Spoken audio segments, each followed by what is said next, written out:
5 দিনের একটা test match, সেই ম্যাচে কত মুহূর্ত, সেঞ্চুরি, 4 উইকেট নেওয়া, 5 উইকেট নেওয়া, জয়ের মোমেন্ট তৈরি হওয়া, হারার সংখ্যা তৈরি হওয়া, অনেক কিছুই হয়েছে।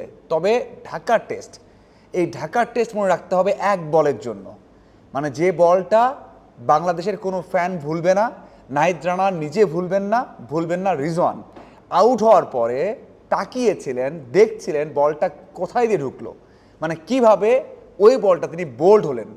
নাহিদ রানা যিনি 140, 142, 144, 146 কিলোমিটার পার আওয়ার বল করছেন, তার বল এমন সুইং করবে কিভাবে, কোনোভাবেই বিশ্বাস হয় না। দেখুন, আপনি যখন সুইং করাবেন বল, তখন তো একটু মুভমেন্ট থাকে, যত বেশি সময় পায় বলটা তত বেশি ঢুকতে পারে, মানে ইনসুইং হতে পারে। কিন্তু নাহিদ রানার এমন একটা বল, সেটা এত বড় সুইং করেছে, বোল্ড হওয়ার পরেও রিজওয়ান বিশ্বাস করতে পারছিলেন না।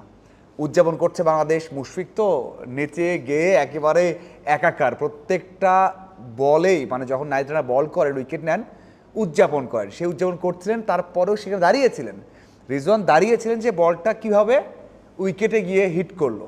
সত্যি একটা অবিশ্বাস্য বল হয়েছে। আমার মনে হয় নাহিদ রানাকে যদি বলা হয়, বা নাহিদ রানা নিজে হয়তো কোনো এক সময় বলবেন যে তার ক্যারিয়ারের অন্যতম সেরা একটা বল, কারণ পেস দিয়ে তো অনেক উইকেট নিয়েছেন, পেস দিয়ে অনেককেই বিট করেছেন, বোল্ড করেছেন, এলবিডব্লিউ করেছেন, কিন্তু এমন সুইংয়ে বোল্ড করা এবং বোল্ড করার পর ব্যাটার তাকিয়ে থাকা, দেখা, যে বিশ্বাস না হওয়া, এটা মনে হয় নাহিদ রানা কখনোই দেখেননি। এই একটা উইকেট বাংলাদেশের পুরো ম্যাচটাকে চেঞ্জ করে দিয়েছে। হ্যাঁ, আমি এর আগে অনেকবার বলেছি যে এই উইকেটে যখন ফোর্থ ইনিংসে পঞ্চম দিনে ব্যাট করতে নামবে, 210, 220ও অনেক বড় টোটাল, এই রানও চেস করা সহজ না, একেবারে কঠিন। এবং সবচেয়ে বড় বিষয় হচ্ছে, সেই কাজটাই হয়েছে। মনে হচ্ছিল যে তারা জয়ের জন্য খেলবে, মনে হচ্ছিল তারা ড্রর জন্য খেলবে, কিন্তু যে শেষ বিকেলের যেই খেলাটা, সেটা শুধুমাত্র বাংলাদেশ বল করছে বলে নয়, যে দলই বল করতো এই সমস্যাতেই পড়তে হতো।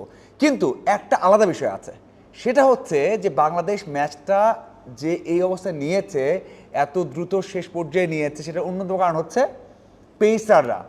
ফিফথ ডেতে মিরপুরে আপনাকে যদি বলা হয় যে ভাই পেসাররা ম্যাচ জেতাবে, আপনি বিশ্বাস করবেন না, একেবারে বিশ্বাস করবেন না। কারণ উইকেটে টার্ন থাকবে, তাইজুল বল করবেন, মিরাজ বল করবেন, থাকলে আরও স্পিনার আপনি অ্যাড করাবেন, কিন্তু সেখানে বড় বড় ব্রেক থ্রু দেবেন তাসকিন, মানে 4-5টা উইকেট নেবেন নাহিদ রানা, এটা আপনি কখনোই বলতেন না, যত ভালো বল করুক, এবং তাদেরকে বল দেওয়া হবে টানা, আপনি সেটা বিশ্বাস করবেন না। কিন্তু সেটাই হয়েছে। পেসাররাই উইকেট নিয়েছেন, পেসাররাই বড় বড় উইকেট নিয়েছেন, পেসাররাই ব্রেক থ্রু দিয়েছেন, পেসাররাই জুড়ি ভেঙেছেন, এবং পেসাররাই ম্যাচ একেবারে জয়ের দ্বার প্রান্তে নিয়ে গেছেন খুব দ্রুত। তো সেই দিক থেকে অবশ্যই বলতে হয় যে নাহিদ রানার এই বলটা বাংলাদেশ ক্রিকেট কখনো ভুলবে না, নাহিদ রানা নিজেও ভুলবে না।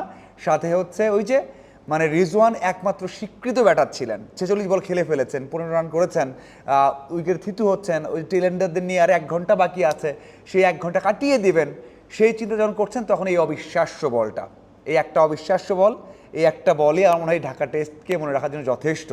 অনেক ঘটনা ঘটেছে, সব কিছু মনে রাখবেন, কিন্তু আলাদা করে এটা মনে রাখতেই হবে। যতক্ষণ প্রেস বক্সে ছিলাম, যত আলোচনা হচ্ছে কথা হচ্ছে, সবাই বারবার ভিডিও দেখছিল এবং বলছিল যে ভাই এটাই চোখের শান্তি।